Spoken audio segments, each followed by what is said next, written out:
begin a process of engagement and discussion with these candidates who will be, with these parties and their candidates who will seek their nomination. And we will extend, as I've shared with them privately, an invitation for all of the people who are running for President of the United States to be with us next year in St. Louis, to come to St. Louis. Now, why are we doing this? By asking this early, we will not tolerate any excuses or scheduling conflicts. So let the word go forth. We're going to write them all a letter. If their name appeared in Google one time, associated or affiliated with the presidential campaign, they're going to get a letter. And it's going to say, you are hereby cordially invited to join us in St. Louis next year on an appointed time and date. And we're going to email a letter, fax a letter, hand deliver the letter, send a letter by UPS, FedEx, and courier with a Coke.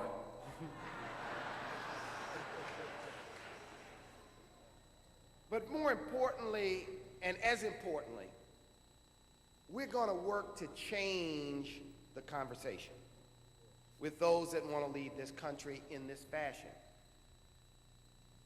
Our Policy Institute is now in the process of developing the Opportunity Compact agenda. I talked about it last year in the keynote. It was the subject matter of the State of Black America.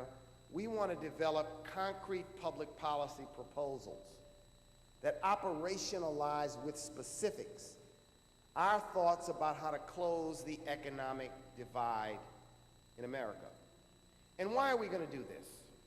Because we want to deliver these ideas to the candidates who want to be president. We want to change the conversation. For too long, we sit back and people come and we ask them, what are you going to do for our community? What is your idea about urban America? Where do you stand on the important issues facing our community? We're going to change the conversation and we're going to say, here is where we stand. Here are what our ideas are. And we'd like you to come to St. Louis next year and respond. We want to change the conversation because as we mature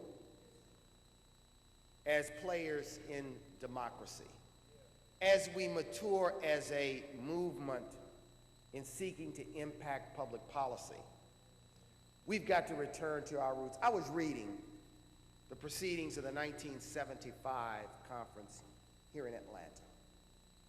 Vernon Jordan was president. They met here in Atlanta.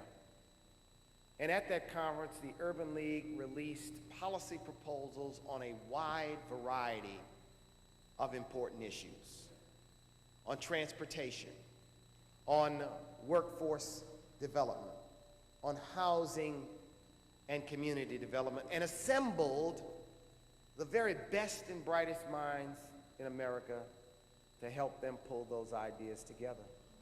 This is what we must do in this period. This is what we must do in the 21st century to become serious in our impact on public policy. And we're going to give these proposals to Republicans and Democrats. And we're going to seek for these proposals not to simply be a rehash of the same old stuff, but we're going to seek new thoughts and new ideas and new ways of closing the economic divide. So we'll want you to join me.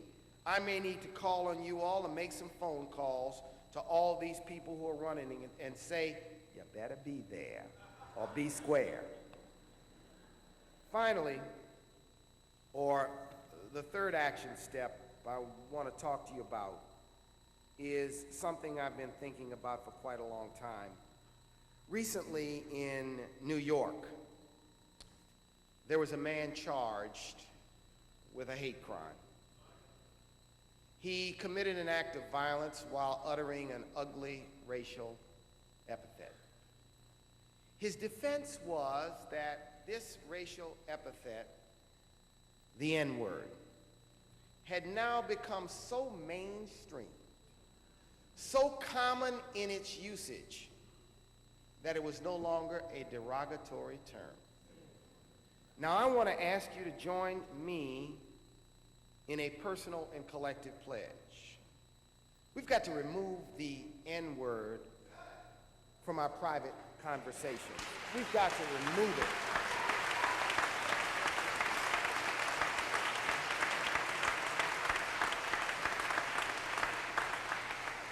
It is ugly and it is despicable.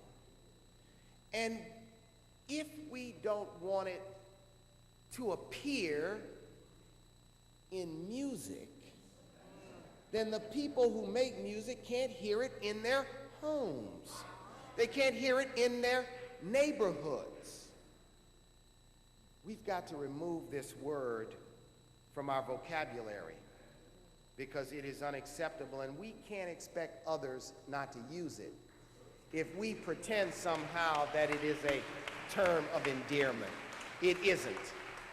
So I want to ask you to join me, certainly, in doing that. As I conclude, I want to thank you for giving me an opportunity to be on a 3-year journey. In the last 3 years as your leader, I've had the opportunity to travel some 275,000 miles. I've been from coast to coast. I've visited as many as 80 plus affiliate cities. I've been all across this great nation on your behalf. I was down in Gary with Miss Gentry, where we were there with 7,000 beautiful young people setting a new Guinness Book of World Record for reading aloud. I was in Memphis.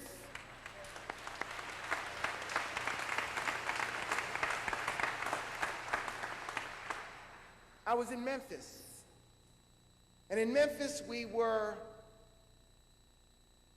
at the Shelby County Correctional Facility, town meeting with 300 inmates/residents of that facility. They were men and they were women. They were black and they were white, but they were mostly black men. Listening to their personal testimony about the demons of drugs and alcohol, about the burden they carried because they only went to 8th grade in school, to the challenges that the warden faced. And I was out in Sacramento at a town hall meeting on the state of Black America with the residents there. And I've been to Philadelphia and St. Louis and Baltimore, St. Louis and Los Angeles Head Start centers to see the work we're doing to touch the very, very young. And I was in Champaign, where young people were learning computer skills and had their own radio and television program because of some work that affiliate does in partnership with us. And I've been to the White House with Bruce Gordon and Ted Shaw and the great Dorothy Height for a frank conversation with the president in December about voting rights, Katrina, economic opportunity, support for historically black colleges and universities. And I've been to Capitol Hill numerous times, talking to Frist and Reed and Pelosi and Hastert and anybody who let us in the door to talk about the very important issues that we face. And I've been in the corporate suites of America, from New York to Los Angeles to Chicago, all across this very nation, to talk to business leaders about the necessity of a continuing commitment to diversity, diversity in their employment,